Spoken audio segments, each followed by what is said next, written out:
everyone, it's me Guni and you guys are watching on Learning for Life. Well, I'm back with another topic of class 10th ICSE chemistry. Now today we are going to do chapter number 4, that is analytical chemistry. This is a very short, easy and repeated topic.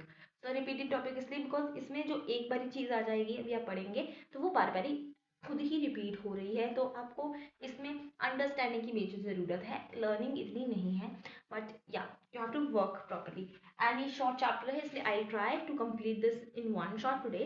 But अगर by chance by any means हम नहीं complete कर पाते तो I be uploading a very short part tomorrow. We'll see. Okay, so for that will be the continuation. So yeah, so without wasting any time, let's get started. Now before starting I would say that if you want notes like of this chapter, well I suggest you कि आप साथ साथ में notes बनाओ because it will be helpful for you only. But if you want written notes, so I have prepared special notes for all of you, which are here right in front of me if you want me to show. So I have created these special notes for all of you and you can avail them for free on my WhatsApp channel. So it's all up to you. If you want to join, you can join and you can avail those notes on it, right? So yeah, let's get started. Analytical chemistry. जब analytical chemistry की बात करते हैं हम लोग, तो analytical means यहाँ पे एक जो पहला वर्ड है दैट इज एनालिसिस. इसका मतलब समझना जरूरी है. एनालिसिस क्या है? Analysis is the determination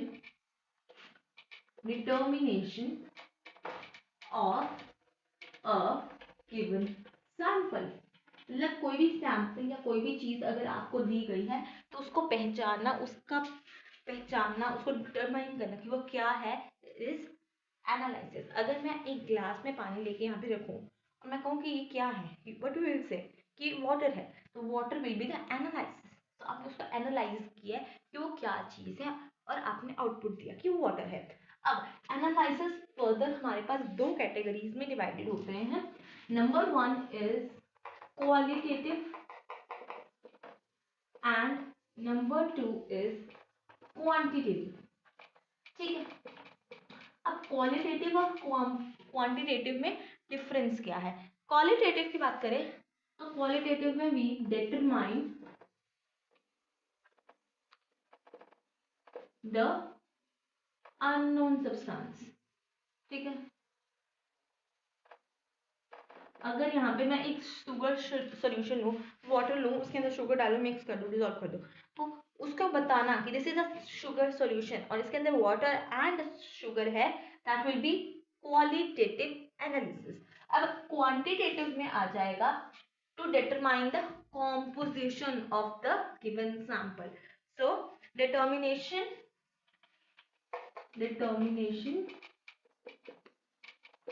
of composition of given mixture. मतलब आपको जो भी दिया हुआ है given mixture, that is हमारा जो भी प्रेजेंट जिसमें शुगर सोल्यूशन दिया उसमें अब मैंने कॉम्पोजिशन की, इसमें 80% वाटर है, 20% शुगर है, that will be on the quantitative analysis. ना अब क्वांटिटेटिव एनालिसिस हम इतना नहीं पढ़ने वाले आज के इस चैप्टर में. We will be focusing on qualitative analysis. ना क्वालिटेटिव एनालिसिस होता कैसे है? क्वालिटेटिव एनालिसिस होता है डन बाय रीएजेंट्स. ठीक है. रीएजेंट्स की हेल्प से क्वालिटेटिव एनालिसिस होता है. अब ये इसके साथ क्या कहते हैं? केमिकल प्रोसेस कहते हैं. Done by chemical reactions with reagent. अब एक रीएजेंट क्या है? Reagent is a substance that reacts with other substances. ठीक है. अदर सब्सटेंसेस के साथ रिएक्ट करना मतलब, अब reagent a substance that reacts with another substance. अगर मैंने कोई एक चीज दी है वो दूसरी सब्सटेंस से रिएक्ट करने वाली है, वो क्या हो जाएंगे? रीएजेंट होंगे. बेसिकली एक इक्वेशन में जब हम लिखने वक्त जो रिएक्टेंट साइड पे चीजें लिखते हैं वो क्या है? हमारी रीएजेंट्स हैं और जो प्रोडक्ट है वो प्रोडक्ट ही है. ठीक है. अब रीएजेंट्स मेनली एल्कलाइज हम यहाँ पे पढ़ने वाले हैं आज के टॉपिक में. नाउ इतना आपको अगर समझ आ गया तो आपको आगे वाला चैप्टर जो है वो इजी हो जाएगा समझने में। तो हमने क्या किया अभी तक, हमने अभी तक किया analysis, that is determination of a given sample की चीज क्या दी हुई है। अब determination of a given sample के बाद हमें दो तरह के एनालिसिस करने होते हैं, क्वालिटेटिव और क्वांटिटेटिव। क्वालिटेटिव में हम करेंगे डिटर्मिनेशन ऑफ अननोन सब्सटेंस की चीज क्या है और उसमें क्या क्या प्रेजेंट है। कॉम्पोजिशन में क्वांटिटेटिव में करेंगे हम उसकी कॉम्पोजिशन। कॉम्पोजिशन मेनली क्या होगी कि कितनी परसेंटेज में क्या प्रेजेंट है, क्या क्या सब कुछ है। तो हमने पढ़ना है इस चैप्टर में क्वालिटेटिव। क्वालिटेटिव पढ़ना है तो कैसे पढ़ेंगे, learn by reacting chemical reactions जब हम अगर करवाएंगे विद रीएजेंट्स। अब रीएजेंट क्या है, reagent is a substance that reacts with other substance. एक सब्सटेंस को दूसरे सब्सटेंस से रिएक्ट करेगा तो क्या होगा, वो रीएजेंट होगा। और बेसिकली क्या है, वो रिएक्टेंट्स हैं हमारे यहाँ पे, right. Now let's just erase the board and next topic पे हम चलते हैं फटाफट से। नाउ जब रीएजेंट की बात हो गई तो रीएजेंट में हम एक बात करते हैं दैट एल्कलीज जो है वो एक इम्पॉर्टेंट रीएजेंट्स हैं। तो रीएजेंट मतलब मैंने एक पहले भी बताया कि इस चैप्टर में एल्कलीज से ही रीएजेंट सब कुछ करने वाले हैं। तो एल्कलीज आर इम्पॉर्टेंट रीएजेंट्स। वो कैसे है, वाई, रीजन, यहाँ पे रीजन पूछा जा सकता है, वेरी इंपॉर्टेंट है। Because alkalis when added to coloured salts, coloured salts हम आगे इसमें रिएक्शंस करवाने वाले हैं तो आपको पता लग जाएगा कि क्या होते हैं कलर्ड सॉल्ट्स। तो कलर्ड सॉल्ट्स देगी वो, ठीक है। तो when added to certain salt solution form characteristic precipitates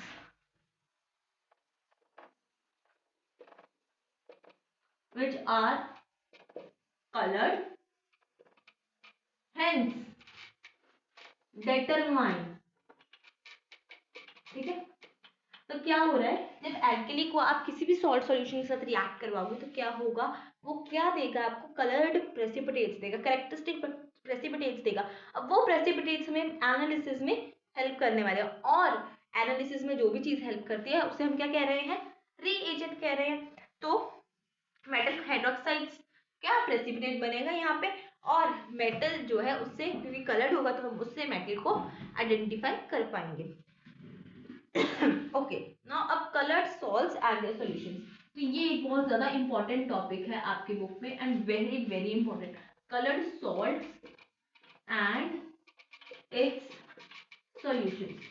तो अगर तो आपको पीरियोडिक टेबल अपना याद है तो आपको पता होगा कि we have here representative elements,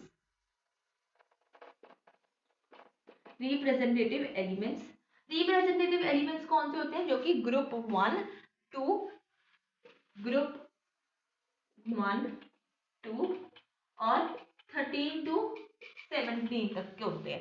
these are called representative elements. अब ये जो जो भी एलिमेंट्स इस ग्रुप में आएंगे ना वो सारे होंगे कलरलेस, उनका कोई कलर नहीं होगा इन ग्रुप्स में जो भी आएंगे। अब रिप्रेजेंटेटिव एलिमेंट्स के अलावा एक होते हैं ट्रांजिशनल एलिमेंट्स, ठीक है। ये कौन से होते हैं, ये होते हैं हमारे 3 to 12 ग्रुप वाले, है ना, जो बीच में दिए होते हैं। अब ये जो है ये कलर्ड होते हैं, ठीक है, ये होते हैं कलर्ड। तो जब भी हम कोई भी करेंगे तो जो कलर आएगा तो उससे हमें पता लग जाएगा कि कौन सी है, तो वो चीज सॉल्ट सॉल्यूशन में हेल्प करने वाली है हमें। आगे हम जब पढ़ेंगे रिएक्शन तो सब कुछ धीरे धीरे क्लियर होगा, बट अभी ये याद रखना है कि रिप्रेजेंटेटिव एलिमेंट्स जो कि होते हैं 1 to 13 to 17 के, वो होते हैं कलरलेस, एंड जो ट्रांजिशनल एलिमेंट्स होते हैं दैट इज 3 to 12 ग्रुप के, that are coloured. Now different colours of different elements help in the analysis. तो क्वालिटेटिव एनालिसिस स्पेशली, तो अगर देखो हर एलिमेंट का अपना कलर है तो जब भी हम देखेंगे तो कोई प्रेसिपिटेट बना, अब हम उसका कलर पहचान के बता सकते हैं कि ये इस चीज का प्रेसिपिटेट बना, हेंस हम एनालिसिस में इसको काम करेंगे। ठीक है, अब इम्पोर्टेंट कलर्स पहले तो देख लेते हैं कि कौन से इम्पोर्टेंट कलर्स हैं जो आपको याद होने चाहिए। कलरलेस आयंस आएंगे, ठीक है, और कलर्ड आएंगे। दूसरी चीज जो करेंगे यहाँ पे हम डिवीजन में, यहाँ पे मैं डिवीजन कर देती हूँ, यहाँ पे मैं कलर लिखूंगी, यहाँ पे मैं कलरलेस लिखूंगी। अब यहाँ पे मैं एक और डिवीजन कर देती हूँ, बिकॉज यहाँ पे हम लिखेंगे कटायंस। कटायंस होते हैं पॉजिटिवली चार्ज, यहाँ पे हम देखेंगे anions that are negatively charge. ठीक है, तो सबसे पहले कटायंस पे आ जाते हैं और कलरलेस वाले पे आते हैं। तो हमारे पास एक अमोनियम आयन है, ammonium NH4 positive, this is colourless. और क्या हो सकता है, Na पॉजिटिव, सोडियम, ये भी कलरलेस है। Ca positive colourless, 2 positive colourless है। Mg2 पॉजिटिव कलरलेस है, कुछ भी लिख सकते हो। जिंक कलरलेस नहीं है, नहीं जिंक कलरलेस नहीं है, no don't write zinc in colourless, अभी तो बिल्कुल भी नहीं। तो ये वाले जो आप 1 2 इनमें देख सकते हो और 13 to 17 में देख सकते हो, तो वो आप लिखो कलरलेस में। अब इसमें और क्या क्या आ सकते हैं, गिव एग्जांपल्स। अनायंस में देखें तो हाइड्रोजन वाला लिख सकते हैं हम लोग, ठीक है, पोटासियम लिख सकते हैं यहाँ पे हम। तो you have to write the all the ions जो कि कलरलेस हैं। तो एक बार नाम ले लेते हैं, ammonium, calcium, potassium, sodium, Na हमने लिया था। ठीक है, now then we have magnesium, aluminium, lead, zinc, chlorine, sulph, ठीक है, जिंक भी आएगा यहाँ पे, Zn2 पॉजिटिव। ठीक है, अब एनायंस में देखिए तो क्लोरीन, SO4 नेगेटिव, ये सारे जो है हमारे कलरलेस हैं। और सल्फाइड आयन, ठीक है, HSO4, ये भी नेगेटिव, ये भी कलरलेस है। अब आ जाओ कलर्ड वालों पे। कलर्ड वालों पे देखा जाए तो मेन है जो हमने पढ़ने हैं, that is cupric, that is copper वाला, that is blue in colour. Colours याद करने हैं आप लोगों को। देन हमारे पास फेरस आता है, दैट इज Fe2 पॉजिटिव, ये रहेगा डर्टी ग्रीन या लाइट ग्रीन, कुछ भी लिख सकते हैं। ओके, फिर आता है ferric, ferric is Fe3 positive, ये रहेगा हमारे पास येलोइश या रेडिश ब्राउन। ठीक है, उसके बाद अगर देखा जाए तो वी हैव निकल आयन, निकल, ये भी ग्रीन रहेगा। और देखा जाए हमारे पास तो वी हैव क्रोमियम, क्रोमियम, ये भी ग्रीन है कलर्ड में। ओके, फिर उसके बाद आ जाते हैं एक लास्ट हमारे पास जो पॉजिटिव वाला रह गया है, that is manganese, yes manganese, ये होगा पिंक कलर का। ठीक है, मैंगनीज आयन। अब उसके बाद आ जाते हैं, क्या कहते हैं यहाँ पे अनायंस में, पर मैंगनेट, डाइक्रोमेट और क्रोमेट, ये तीन आपको याद करने हैं। और dichromate, chromate, permanganate will be pink या purple, I hope the board is visible. ठीक है, dichromate will be orange and chromate will be yellow. तो ये कलर्स का और कलरलेस और कलर्स का एक चार्ट है जो कि आपको याद करना है।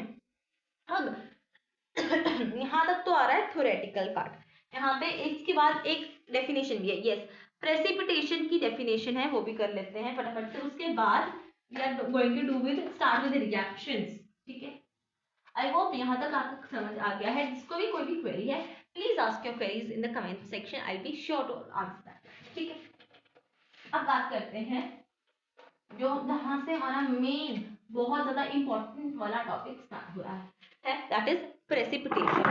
तो प्रेसिपिटेट क्या है? सबसे पहले इट इज इनसॉल्युबल सॉलिड, ठीक है, जो चीज सॉल्युबल नहीं है। और प्रेसिपिटेशन क्या है? It is the formation of that insoluble solid by reacting two solutions, ठीक है। So process of formation of an insoluble solid by the reaction of two given solutions is known as precipitation. Now these precipitates are formed are generally insoluble in water, ठीक है। अब यहाँ से precipitation से हमारी जो नेक्स्ट टॉपिक है that is action of alkalis on the salt solutions वो स्टार्ट होती है। तो एक्शन ऑफ एल्कलीज में सबसे पहला है NaOH, सोडियम हाइड्रोक्साइड। ये एल्कली बहुत बहुत बहुत इंपॉर्टेंट है और इसका मैं आपको बता देती हूँ। Now this is first added dropwise to the salt solution. धीरे धीरे ड्रॉप बाय ड्रॉप हम सॉल्ट सॉल्यूशन में डालेंगे, उसके बाद हम उसमें एक्सेस में डाल के देखेंगे कि वो सोल्यूबल है कि नहीं। अब ये कैसे होगा? ड्रॉप वाइज ड्रॉप क्यों डालना है, ज्यादा क्यों नहीं डालना? बिकॉज जो चीजें सोल्यूबल निकलेंगी वो एकदम से ही सोल्यूबल वाली साइड पे चली जाएगी, एकदम से डिजोल्व हो जाएगा, तो हमें वो जो प्रेसिपिटेशन वाला स्टेज है वो नहीं दिखेगा। बट हाँ, जो बिल्कुल इनसॉल्युबल है उसमें दिखेगा, but still we have to use it drop by drop. Now क्या होगा? We will use salt solution, right, plus हम डालेंगे हमारी एल्कली यहाँ पे। तो हमारे पास बनेगा, क्या बनेगा हमारे पास? हमारे पास बनेगा एक मेटल हाइड्रोक्साइड, मेटल हाइड्रोक्साइड। अभी मैं एग्जांपल से पूरा क्लियर करूंगी, ठीक है। प्लस प्लस यहाँ पे हमारे पास एक सॉल्ट फॉर्म होगा, ठीक है।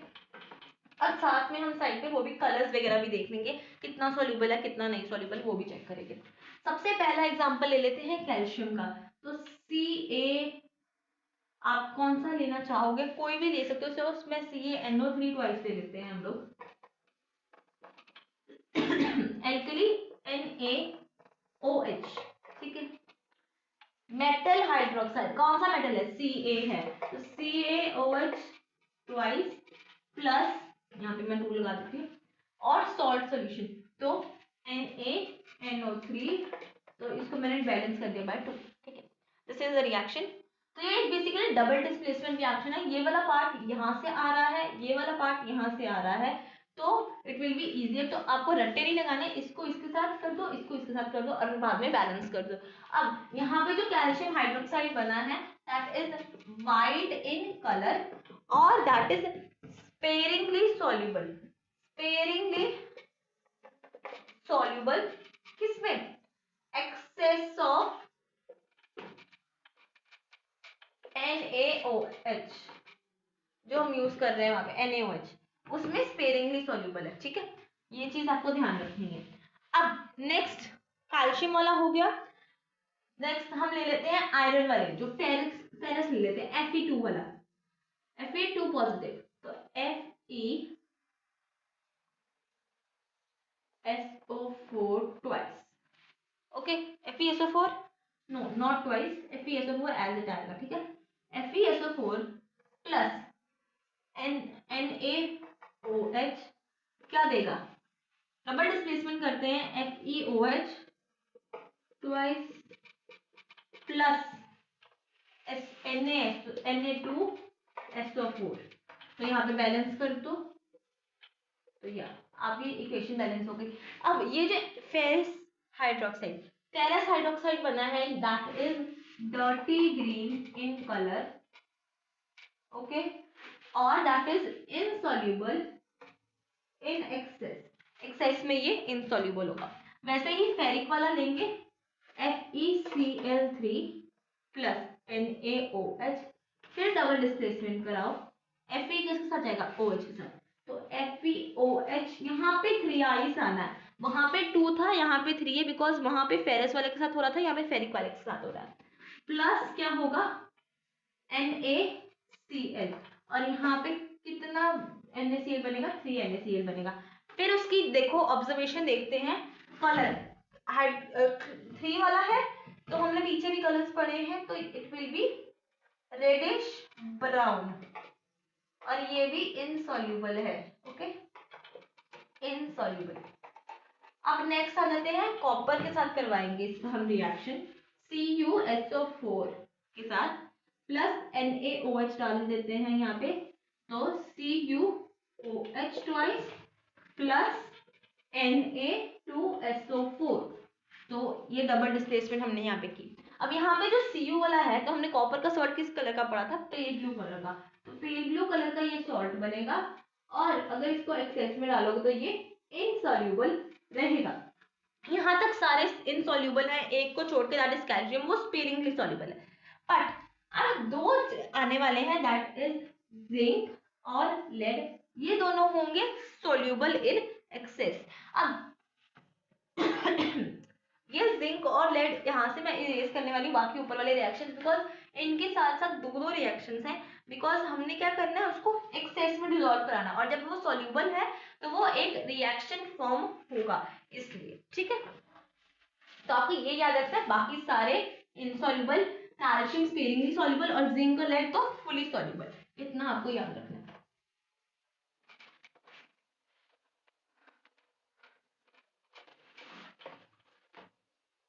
अब मेजर दो रिएक्शंस, जो मेन रिएक्शंस है वो लिखते हैं पहले।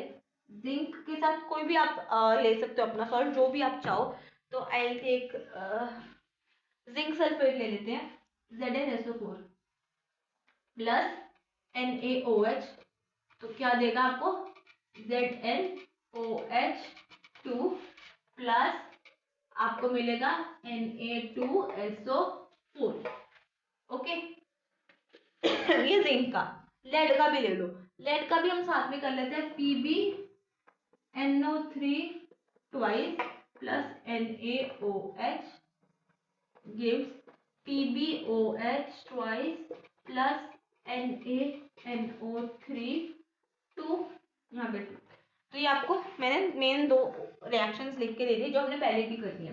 अब यहाँ पे पहले पढ़ लेते हैं, यहाँ पे वाइट जेलेटिनस दिखेगा आपको प्रेसिपिटेट, यहाँ पे चॉकी व्हाइट कलर का प्रेसिपिटेट दिखेगा, चॉकी व्हाइट।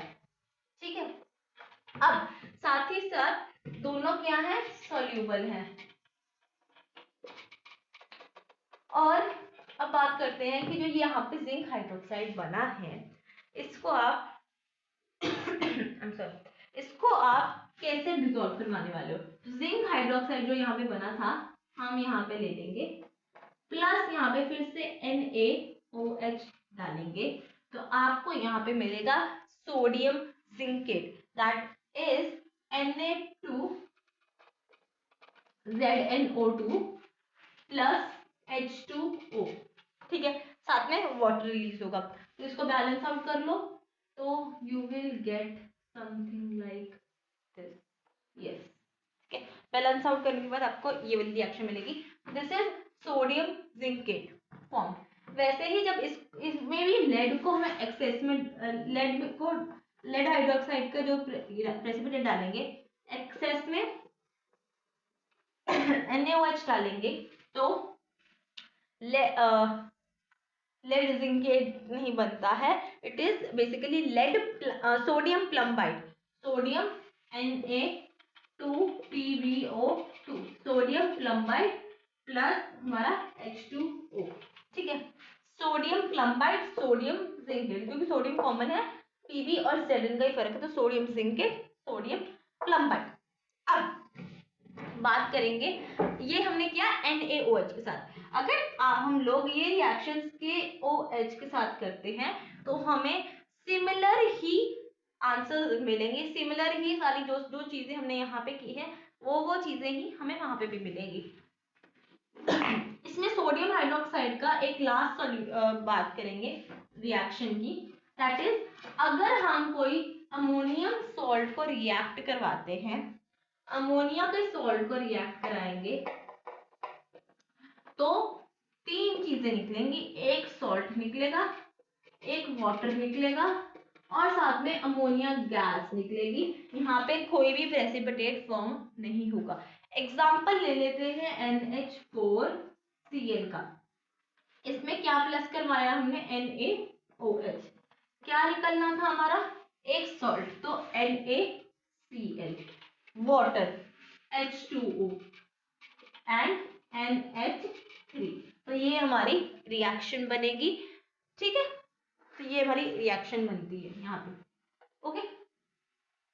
ये ऐसे ही चलना है। अब यहाँ तक हो गया हमारा अमोनिया वाला पार्ट। और मैंने बताया कि जो NaOH से हमारे रिजल्ट्स मिले हैं वही सेम रिजल्ट्स हमें KOH सॉल्यूशन से भी मिल जाएंगे। अब ये था NaOH के साथ रिएक्ट कराना। अब हम सिमिलर चीज करेंगे विद NaOH, नहीं NH4OH, मतलब अमोनियम हाइड्रोक्साइड के साथ रिएक्ट करवाने वाले हैं हम लोग सारे जो है इनको। NH4OH के साथ हमने कौन से लिए थे, Ca लिया था, फिर हमने Fe2 लिया, Fe3 लिया, फिर हमने कॉपर लिया, जिंक लिया और लेड किया। यही वाले सारे किए थे। अभी यही वाले सारे हम दोबारा देखते हैं। जब ये कैल्शियम सॉल्ट्स, अब पिछले में देखा था हमने स्पेरिंग व्हाइट कलर की प्रेसिपिटेट बने थे, दैट वाज स्पेरिंगली सॉल्युबल। पर यहाँ पे कैल्शियम के साथ कोई प्रेसिपिटेशन नहीं होगी जब हम अमोनियम हाइड्रोक्साइड के साथ करेंगे। तो नो प्रेसिपिटेट्स, रिएक्शन ही अकर नहीं हो रहा और प्रेसिपिटेट्स नहीं बन रहे। क्यों नहीं बन रहे, क्योंकि जो इसका अमोनियम हाइड्रोक्साइड का OH का पावर और कंसंट्रेशन है वो बहुत थोड़ी है, इसलिए वो उसे आयनाइज नहीं कर पाता, वो हाइड्रोक्साइड नहीं बना पाता मेटल का, ठीक है। अब आ जाते हैं Fe2 वाले और Fe3 वाले के साथ। तो FeSO4 लिया हमने, ओके, प्लस कराया हमने NH4OH। सिमिलर रिजल्ट्स दिखने हमें FeOH twice plus NH4SO4, NH4 twice आ जाएगा यहाँ पे, ठीक है, ओके। NH4 twice SO4। अब ये जो भी सेम कलर का डर्टी ग्रीन कलर का दिखेगा और सेम चीज इनसॉल्युबल प्रेसिपिटेट है, ठीक है। अब FeCl3 वाला देखो, FeCl3 प्लस NH4OH क्या बना, FeOH thrice plus NH4Cl thrice. यहाँ पे रिएक्शन को बैलेंस कर दिया। अब सेम प्रेसिपिटेट बन रहा है, इसका क्या कलर था, रेडिश ब्राउन कलर था, और ये भी क्या है, इनसॉल्युबल है। अब यहाँ पे एक्सेस हम NaOH नहीं यूज कर रहे, एक्सेस भी हम NH4OH का ही यूज कर रहे हैं। वैसे ही कॉपर सल्फेट वाली जो हमने यूज की थी CuSO4 वाली, ये बहुत इंपॉर्टेंट है। कॉपर हमने जब NaOH में किया था तो इनसॉल्युबल प्रेसिपिटेट बन रहे थे, यहाँ पे जो प्रेसिपिटेट है कॉपर के वो सॉल्युबल है, इसलिए कॉपर वाला बाद में करते हैं। जिंक वाला भी सॉल्युबल है इसलिए वो भी लास्ट में करेंगे। लेड वाला कर लेते हैं सबसे पहले। तो डिफरेंस अगर कोई आ जाए वैसे NaOH और NH4OH में, तो यहाँ पे कैल्शियम प्रेसिपिटेट्स नहीं बना रहा, वहां पे स्पेरिंगली सॉल्युबल प्रेसिपिटेट्स बनाना था। यहाँ पे कॉपर जो है वो सॉल्युबल बनेगा, जबकि वहां पे जो कॉपर था वो इनसॉल्युबल था। यहाँ पे जो लेड है ये इनसॉल्युबल बनेगा, वहां पे लेड जो था वो सॉल्युबल था। Just give me a second. Yes. So PbNO3 twice plus NH4OH, तो क्या बना, PbOH twice plus NH4NO3, ठीक है, तो NH4NO3। हाँ, तो इसको बैलेंस करते हैं। तो यहाँ पे भी चौकी वाइट ही प्रेसिपिटेट्स बनेंगे, प्रेसिपिटेट का कलर चेंज नहीं होगा। और बस यहाँ पे प्रॉब्लम क्या आएगी कि ये जो है वो है इनसॉल्युबल, ठीक है। यहाँ पे ये वाला सॉल्युबल हो गया है। अब ये वाले दोनों के लिए हमें स्पेशल स्पेस चाहिए, बिकॉज यहाँ पे हम करने वाले हैं 3 रिएक्शन दोनों के। तो इम्पोर्टेंट क्वेश्चंस यहाँ से बनेंगे, ये वाले 2 क्वेश्चन से, तो वो प्लीज ध्यान से करने वाले हैं। अब सबसे पहले कॉपर और Zn, तो कोई भी ले लेते हैं हम लोग, कॉपर CuSO4 ले लेते हैं प्लस NH4OH, तो क्या बनेगा CuOH twice plus NH4 okay. अब यहाँ पे भी कलर सेम रहेगा, पेल ब्लू बट सॉल्यूबल। अब और डिसोल्यूशन जब एक्सेस में पास करवाना है तो दो तरीके के रिएक्शन हम करवा सकते हैं। एक तो यहाँ पे ये जो दो चीजें बनी है ना, दोनों को लाना है, ठीक है। तो CuOH twice plus NH4 plus हमने किसमें डाला ना, एक्सेस NH4OH। तो यहाँ पे 3 रिएक्टेंट्स हैं, ये ध्यान रखना है, यहाँ पे 3 रिएक्टेंट्स हैं, ठीक है। तो यहाँ पे हमारे पास बनेगा CuNH3 4SO4 प्लस प्लस हमारे पास आएगा वाटर, ठीक है।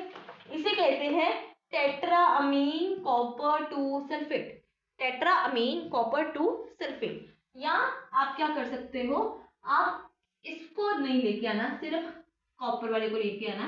तो CuOH ट्वाइस प्लस NH4OH, तो आपके पास क्या बनेगा, आपके पास बनेगा टेट्राअमीन कॉपर 2 हाइड्रोक्साइड। तो टेट्राअमीन कॉपर 2 हाइड्रोक्साइड प्लस H2O, ये डिफरेंस आएगा।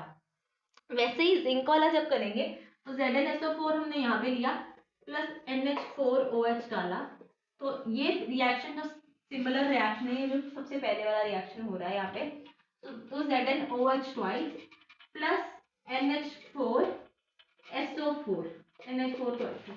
अब यहाँ पे भी दो चीज सेम करेंगे, या तो इन दोनों को उठा के यहाँ पे लाएंगे, that is ZnOH twice plus NH4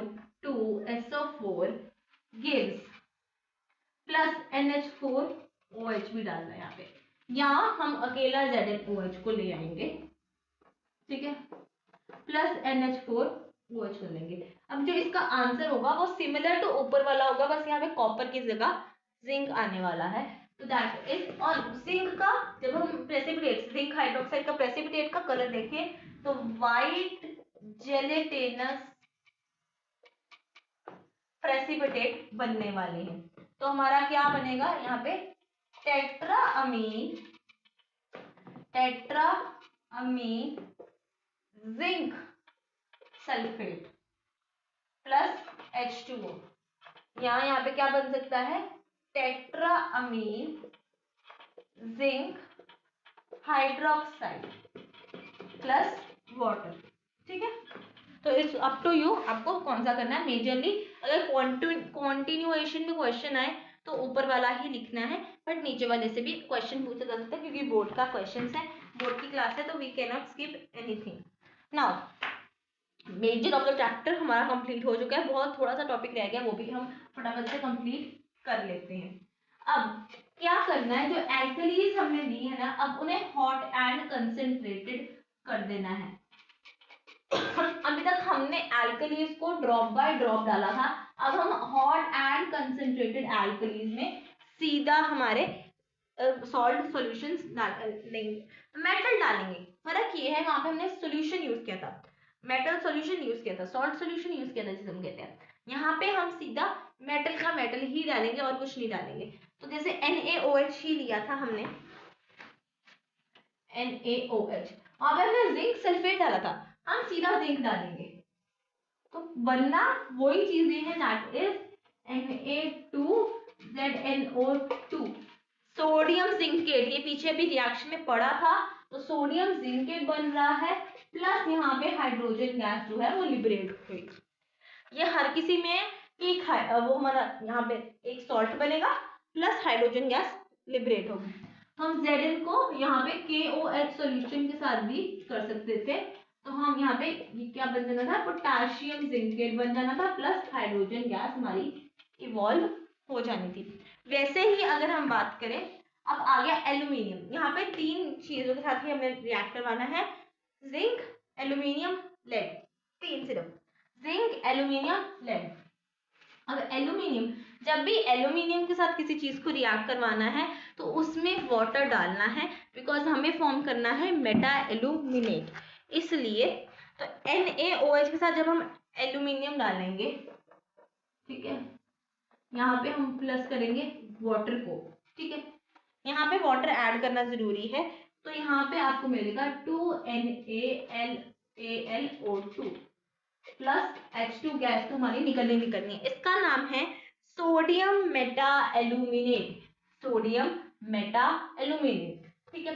जैसे Al को पोटेशियम हाइड्रोक्साइड के सोल्यूशन में डालें, प्लस वाटर ऐड करना पड़ेगा हमें यहाँ पे, तो क्या बनेगा हमारे पास,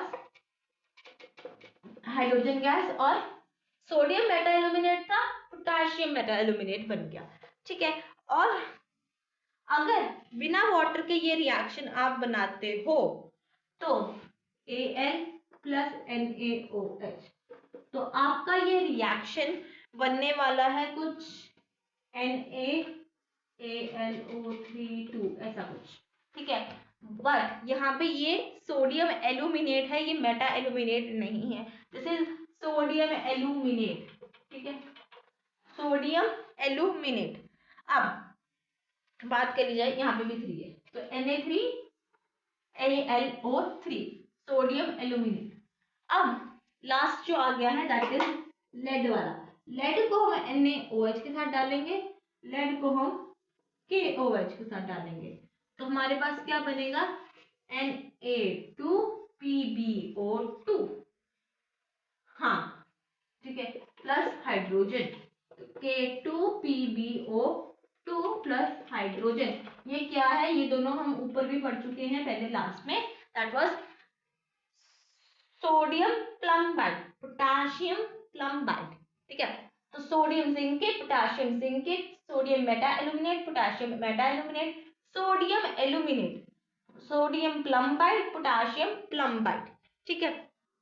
अब एक इंपॉर्टेंट बात, यहाँ पे एल्कलीज के नीचे एक वर्ड सबके नीचे लिखना जरूरी है, that is hot and concentrated, ठीक है, हॉट एंड कंसंट्रेटेड लिखना जरूरी है।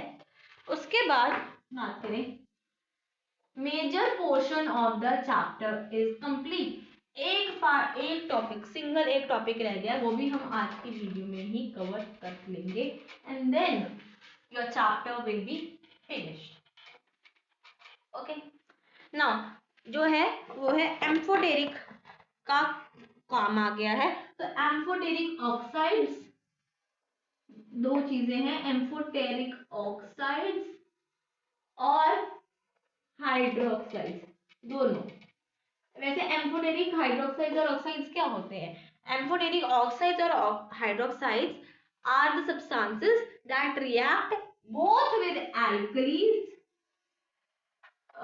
alkalis and acid to give salt plus water, दोनों एल्कली भी और एसिड भी दोनों के साथ रिएक्ट कर सकते हैं, और क्या देंगे हमें, सॉल्ट और वाटर। अब बात करी जाए तो इसमें भी हमने 3 ही पढ़ने हैं, ZnAlPd, और ये ही 3 वो हमारे पास एलिमेंट्स हैं, those are amphoteric in nature. तो यहाँ पे हम दोनों के साथ पढ़ेंगे, ZnO भी पढ़ेंगे, ZnOH भी पढ़ेंगे, ठीक है, AlO भी पढ़ेंगे, AlOH भी पढ़ेंगे, ठीक है। तो ये सारी चीजें हमने पढ़नी है, twice here it will be thrice, और PbO भी पढ़ेंगे, PbOH ट्वाइस भी पढ़ेंगे, ठीक है। तो these are important। now 2 तरीके हैं इन सबको करने के, पहले एक एक करके दोनों तरीके पढ़ते हैं। एल्यूमिनियम वाला मैं यहाँ से हटा देती हूँ। जिंक के 2 तरीके हैं, तो मैं 2 बारी दोनों को लिख रही हूँ यहाँ पे। एक हम करेंगे सोडियम हाइड्रोक्साइड के साथ, एक हम करेंगे पोटेशियम हाइड्रोक्साइड के साथ, ठीक है। NaOH, यहाँ पे NaOH दोनों के साथ में प्लस कर रही हूँ, यहाँ पे मैं पोटेशियम हाइड्रोक्साइड प्लस कर रही हूँ, इसका अब आंसर क्या निकलने वाला है, सॉल्ट और वाटर। Zn था, NaOH था, ठीक है, O था और हाँ, तो यहाँ पे हमारा सॉल्ट क्या बनेगा, Na2ZNO2। ये फिर से रिपीट हो गया, सोडियम जिंकेट प्लस वाटर बन रहा है।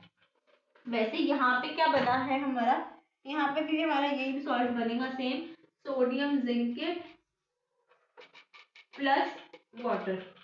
यहाँ पे क्या बनेगा, पोटाशियम जिंकेट दोनों पे प्लस वाटर। आई होप ये क्लियर है। अब एल्यूमिनियम वाला देखते हैं। एल्यूमिनियम वाला भी कुछ ऐसे ही रिएक्शन हमने पास आउट कैरी ऑन कराने हैं। तो एक चीज मैं पहले सबसे पहले लिखूंगी, दैट इज NaOH दो बारी क्योंकि दो रिएक्शंस हैं, KOH दो बारी क्योंकि दो रिएक्शंस हैं, ठीक है। एरोज में डाल देती हूँ सबसे पहले। सॉल्ट हम देखेंगे कौन सा बना है, प्लस वाटर निकलना हमारा कंपल्सरी है, ओके। अब यहाँ पे प्लस डालते हैं और करते हैं हमारे एल्यूमिनियम के सॉल्ट। तो एक तो Al2O3 लगेगा और एक AlOH थ्राइस लगेगा, तो ये हमारा रेडी है। अब क्या बनेगा, मेटा एल्यूमिनेट वाले हमने पढ़े थे, राइट, तो वही चीजें हमारे पास यहाँ पे बनेगी। यहाँ पे NaAlO, ठीक है, अभी आपको मैं बताती हूँ। तो सोडियम मेटा एल्यूमिनेट का रिएक्शन हमने क्या पढ़ा था, हमने पढ़ा था NaAlO2, ठीक है। सेम यहाँ पे बनेगा सोडियम मेटा एल्यूमिनेट। वैसे यहाँ पे क्या बनेगा, पोटेशियम मेटा एल्यूमिनेट, ठीक है। तो ये हमारे रिएक्शंस गिवन है आपकी सबकी बुक्स में। अब यही चीज आप वहां से भी बना सकते हो, सोडियम कर लिया, पोटेशियम कर लिया, एल्यूमिनियम, एल्यूमिनियम और जिंक हमने दोनों कर लिए हैं। अब लास्ट जो एक रह गया है दैट इज लेड, वो भी करते हैं, उसके बाद we are complete with our chapter for today, okay. So lead, lead के साथ कुछ भी यूज कर सकते हैं हम लोग। आप देखो आपको कौन लेड, हमने ऑक्साइड और हाइड्रोक्साइड करना है ना, तो PbO PbOH ट्वाइस, ये तो सारे गिवन है। एक हमने किसके साथ करवाना है, सोडियम हाइड्रोक्साइड के साथ, दोनों जगह पे, एक पोटेशियम हाइड्रोक्साइड के साथ, ठीक है। अब ये गिवन हम कर लेंगे। तो एक हमें चीज पता है जो निकलनी है दैट इज वाटर, H2O। तो मैं सब में वाटर को लिख रही हूँ। अब आ जाते हैं मेन बात पे, जो सॉल्ट बनना है हमारा, PbNaO क्या बना, Na2PbO2, Na2PbO2। इसका नाम क्या है, इसका नाम है सोडियम प्लम्बाइड। अब ये सोडियम प्लम्बाइड और सोडियम जिंकेट, ये तो दो चीजें हैं, ये हमने 3 बार ही आई हैं। जब एक बार उसको एक्सेस में डिसॉल्व करवाया था जब हाइड्रोक्साइड बना था, जब एक बार अकेला मेटल के साथ हमने रिएक्ट करवाया हॉट एंड कंसंट्रेटेड एल्कलाइन, और तीसरा जब हम एम्फोटेरिक वाले के साथ करवा रहे हैं, तो 3 बार ये चीज रिपीट हुई है। वैसे जहां पे यहाँ पे सोडियम बना है, यहाँ पे हमारा पोटेशियम बनेगा, potassium plumbite. And with this we complete our chapter in today's session only। one shot में ये chapter हमने complete किया। I told you कि ये chapter जो है that is majorly हमारा equations, और equations भी जो है वो repeatedly asked हैं, बहुत बारी रिपीट हो रही हैं। लाइक एक इक्वेशन ऑलमोस्ट दो तीन बारी तो कम से कम रिपीट हुई है। और स्टार्टिंग की जो इक्वेशन है those were simple double displacement equation, उसमें कुछ हमें अपनी तरफ से ज़्यादा मेहनत लगाने की कोशिश नहीं करनी थी। जो मेन चैप्टर का लर्निंग वाला पोर्शन है that is the first page, जिसमें आपको दी हुई हैं कुछ defines with the colours. Colours याद करना ज़रूरी है। कुछ इंपॉर्टेंट कलर्स मैं बता देती हूँ एक बारी। कॉपर का ब्लू, फेरस का डर्टी ग्रीन, फेरिक का रेडिश ब्राउन, और जिंक का जो जिंक हाइड्रोक्साइड बनता है that is white gelatinous, lead hydroxide बनेगा that will be chalky white, और कैल्शियम हाइड्रोक्साइड जो सबसे पहले में बना दैट इज व्हाइट. तो with this we complete our chapter. Also अगर और भी हमें पढ़ने हैं तो निकल और क्रोमियम का हमारे पास ग्रीन कलर है, मैंगनीज का पिंक कलर रहेगा, परमैंगनेट का पर्पल या पिंक रहेगा, क्रोमेट का येलो रहेगा, डाइक्रोमेट का ऑरेंज रहेगा. And with this we complete our chapter. अगर कोई भी क्वेरी है please ask me in the comment section, I be surely answering that immediately. जैसे भी आपकी क्वेरी आएगी वैसे ही मैं आंसर करूंगी. And do hit the like button, share this video with your friends की वो भी उनकी भी रिवीजन जल्दी जल्दी हो सके. एंड आई होप कि आपने ये जो इक्वेशंस मैंने इतनी सारी बोर्ड पे करी हैं आज वो आपने साथ साथ में लिखी हो, बिकॉज वो आप साथ साथ में लिखोगे तो आपकी प्रैक्टिस होगी तो you will be able to learn it easily, right? So I'll see you guys in the next one. Till then, bye bye. Thanks for watching and make sure to subscribe.